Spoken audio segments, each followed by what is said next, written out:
that's one of the worst feelings of all time, is thinking you've killed your pet. I don't know if you thought you killed, but when I saw Mushroom, I was 100% sure she was dead. Like, I just thought I killed her. I was screaming, crying that I killed her. I mean, poor Miyoung. Miyoung had to hear me, like, hysterical. I mean, that was a new level of friendship, I'll say. When you hear your friend, like, screaming and, like, it's like anguish, you know? And I'm like, I killed Mushroom! You know, like, I'm screaming, okay? Like, crying, sobbing. And Miyoung is, like, trying to stay cool, and she did such a good job. Like, I cannot understand how she was so level-headed about it. All logic went out the window when I saw Mushroom crushed under a chair. When I saw her not moving, her eyes were, like, rolled back. I literally saw her, and I'm like, I couldn't process anything, except I've killed her. I killed my cat. She was such a good soul. What have I done? This is a mistake. And then from there, I'm like, call an ambulance, right? And then I'm like, they don't do that. They don't have pet ambulances. Fire trucks don't show up at your house when you, for a cat, for a dog. They don't do that. But in my mind, I was like, get an ambulance, call 911. I'm like, no, I'm like, oh my God, I have to. And then Miyoung's like, we have to go inside. Let's take her to the vet, an emergency vet. And she's like, oh, I know the closest one. She's like, I took Nabi there. And I'm like, oh, thank God, right? Because I've never gone to an emergency vet before. I'm a fairly new pet owner, and Sok has never had an emergency.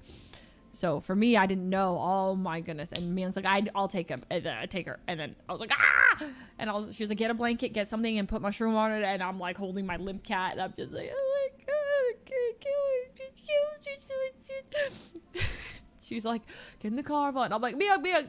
She's like, I'll walk you through CPR. And I was like, no, I'm gonna kill her if I give her, because I don't know how to give CPR. So you give CPR and I drive. And she's like, you are not driving right now. You are not okay to drive. And I was like, but I'm gonna kill her if I try to give her CPR. She's like, just breathe. I'm driving.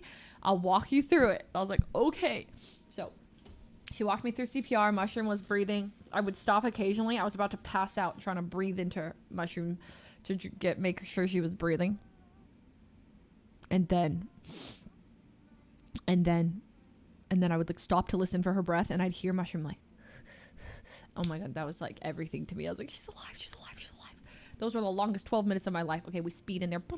I'm like dramatic as like throw my cat. I'm like, please help her, she's dying. Anyways, long story short, she's alive. Horrible day. Worst day of my life. Yeah, Miyoung is such a real one. She saved Mushroom's life. I'll always be indebted to Miyoung forever. Okay, I tell you. Mushroom would have died if Miyoung wasn't there. I am so sure of it, because I would not have known what to do. I would have panicked, and I don't think I would have been able to do anything. And my mom was there telling me, you gotta let her go. Like, mother, not now. Literally, you gotta let her go. She's gone. And I'm like, Mom? Mom. Like, the last thing I want to hear. My mom she's gone. My mom is so logical. Not an emotional bone in her body. She doesn't have like attachments to pets. Like, she doesn't get that way about pets. So for her, Gigi, go next. You know, she lived a good life. She's a good kitty. She's passed. Like, bro.